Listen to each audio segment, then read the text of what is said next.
On this video, I'm going to talk about what I did today, the day after my 3-day dry fast. What did I do to compensate my body and to compensate myself for working so hard for 3 days? For 3 days, I didn't eat or drink any food or water, and I did this in order to improve my health and in order to get rid of toxins and old trauma from the past.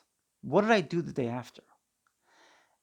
Now, you might be wondering, what did you do the day after you ate and you drank like every other day? No? I hope so. I hope you did that. I hope we got back into eating and drinking again because that's something we all have to do to sustain ourselves. I did that, but I did more than that. Again, you might be wondering, what do you mean you did more than that? Why do you have to do more than that? You're only one unit, you're only one person. That's all there is to it. Actually, no. You gotta love yourself. You gotta be your own parent. Because if you don't love yourself, if you're not kind to yourself, you will not be able to have a fruitful life and a productive life. Now, some people might be wondering, Jessica, that's a little selfish. Isn't the most important thing to be kind to others? And automatically you'll get kindness brought back to you? What does that mean, love yourself? Isn't loving yourself a little selfish, Jessica? Actually, it's not selfish. Loving yourself is vital. It's very, very important. And you can't love others if you don't love yourself. As we actually know, what you put out is what you get back. And also, if you don't love yourself, people will have a field day walking all over you, and you'll get rejection one after another. But I'm not going to focus on that today on this video. On today's video, I'm going to focus on what I did the day after my 3-day dry fast and what I did to compensate myself, my body, for the amazing means of healing by fasting for 3 days dry fasting. I took myself off to watch a movie. I went to watch a movie in a movie theater. The movie was called Once Upon a Time in Hollywood. Now, you might be thinking, if you've done the reviews on this movie, I don't know if you've done the reviews on this movie, but if you have, you might be wondering, once again, I don't understand what Jessica's saying. Once Upon a Time in Hollywood is actually not a spiritual movie, and it's not something I would expect Jessica to be going to see. I'm actually a little surprised. Isn't Jessica on a spiritual journey? Actually, my YouTube teacher, Aaron Doherty, went to watch the movie himself. What? Aaron Doherty, that spiritual guide, that spiritual teacher who has almost manifested 1 million subscribers, he went to watch that movie. He talks about the fifth dimension. He talks all about gaining high levels of spirituality. What is he doing going watching such movies? I shall explain. And I'll explain by starting off with a little bit of my own history. Just under a year ago, in September, I was a star assistant in a film. And I got to realize the difference between when people are acting in a film, and I got to realize the difference between when people are actually being in the film.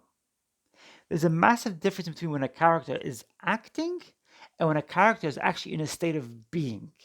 And Aaron Doherty talks about this concept a very lot. He says, don't act a certain way. Don't act like you're abundant. Don't act like you're happy. Feel it, be it. And when you get yourself into the state of being, you will be the best character you could in that role. And that's what movie actors do. They don't act. That's a mistake people make. Movie actors don't act. They put themselves into a state of being. And in today's film, Once Upon a Time in Hollywood, you see how Leonardo DiCaprio acts out his role.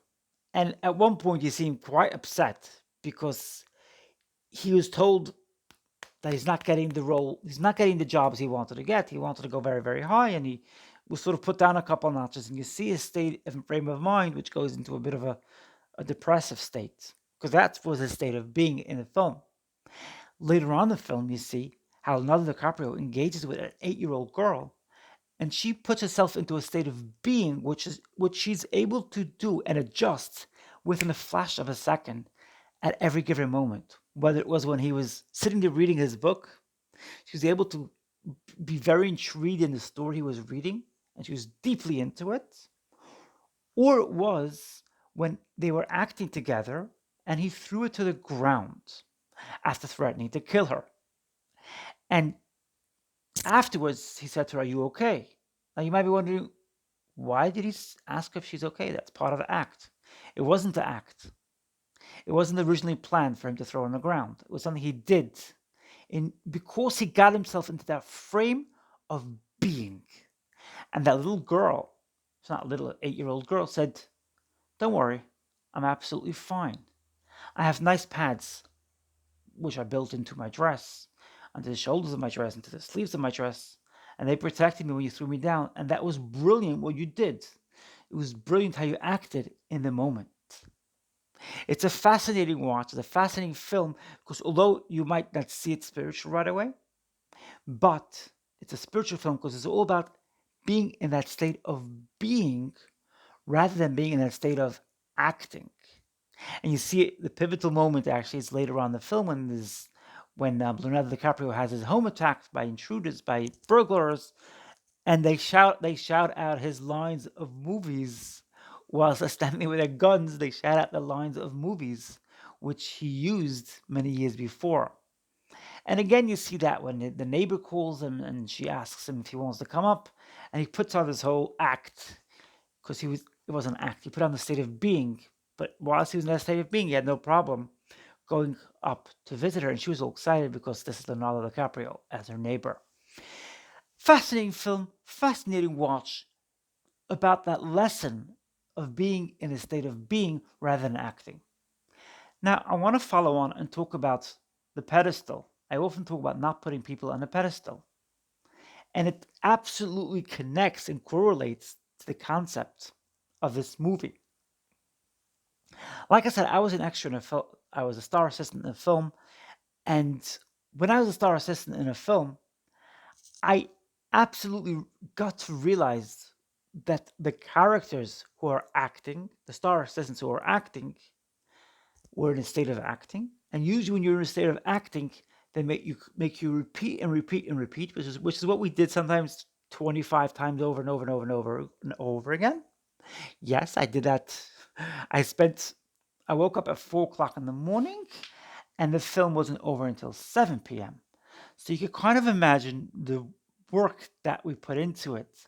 But as the film's going on, if we were just in that state of acting, we had to be put into a state of being. And whatever was necessary to put us in that state of being was was repeated and retracted and deleted past scenes where we weren't absolutely in a state of acting had to be repeated. I also spoke about how my spouse was changed in a split second. I had one husband up to about 4 hours into the film, and it was switched this fast because it wasn't exactly right for the state of acting. And my new husband joked and he said that's the quickest divorce he's ever had, quickest marriage and divorce that ever happened in the history of the world. But I won't get into that specifically today. I'm gonna just follow on and talk about. I mentioned the story of me acting in a film because I had to. I wanted it connects beautifully with the two parts of today's video. The film that I watched, and why I went to watch the film in order to compensate myself and feel good and feel more spiritual.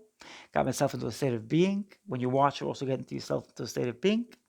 And now I'm going to talk about and then my role acting in a film myself. And I'm going to talk about not putting people on a pedestal. Try this. I really think you should try this. Start living your life believing that everybody around you is equal. Just try it. Try it for a couple of days. Everybody around you is equal.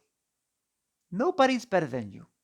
And those who think that they are better than you don't pay attention to it. You pretend it's like a child who says that they're better than you, or like somebody who doesn't know what they're saying when they say they're better than you. Okay? I don't mean to undermine a child's a child's thoughts on this issue, but just don't take it seriously. Anybody who thinks that they're better than you, who thinks that they're more creative than you are, more experienced than you are, more anything, don't take it too seriously. Try it for a couple of days, and you will see that if you put everybody on your equal playing field, you will hence start acting from a place of being. In other words, you will be in a state of being rather than acting. And counterproductive that word, but yes, you will be in a state of being rather than acting. And you'll be able to be perfectly fine in your life, and you'll feel that life is becoming very exciting and very positive. Now, I also want to mention the fact that there's a lot of people who get very frustrated with the law of attraction because they've been doing it for a couple of years and it got them nowhere, and they don't believe in it. They believe it's just a hoax, it's a spam. Thing is that, again, life is about acting.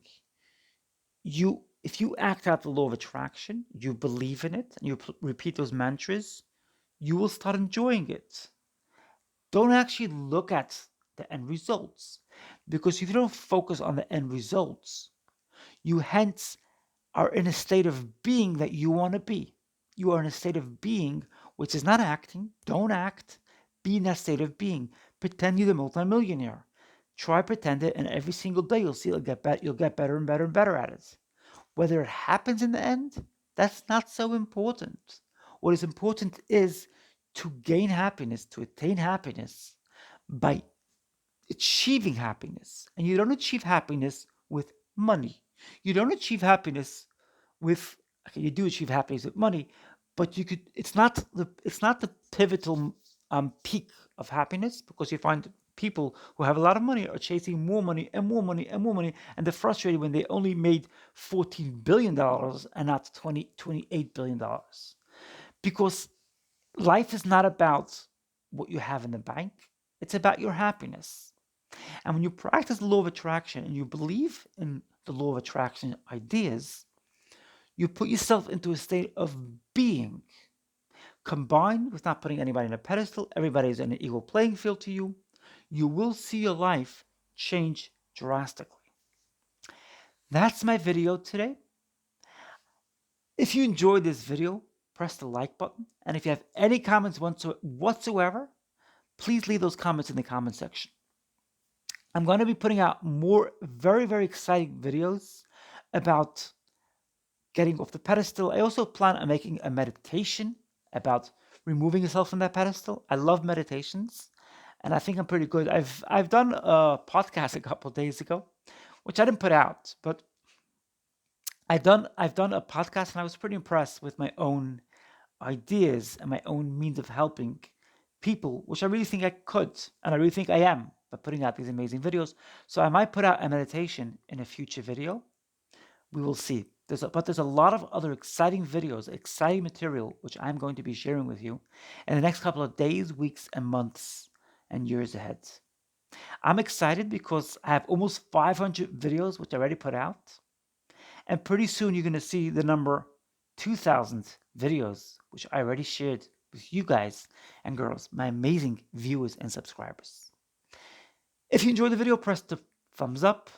And remember, my name is Jessica Madden, and on my channel here on YouTube, I help people raise their awareness and become very, very successful. I share the amazing tips and great lessons that I pick up every single day of my life, and the amazing tips and lessons which I picked up over years and years and years. Reminding you again that if you're the 100th subscriber, you press that subscribe button. I think I got it right.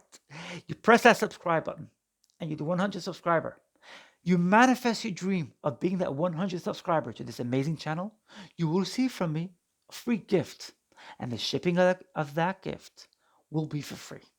I advise my subscribers as well to press the bell notification, the tiny little bell notification, the top one next to the subscribe button, because when you do that, you see my videos ASAP, as soon as they come out. I love you so much. I'm sending you high vibes, high frequency, and whatever's left of this week. I'm wishing you to have an amazing remainder of the week and a great weekend ahead. I love you tons and tons and tons.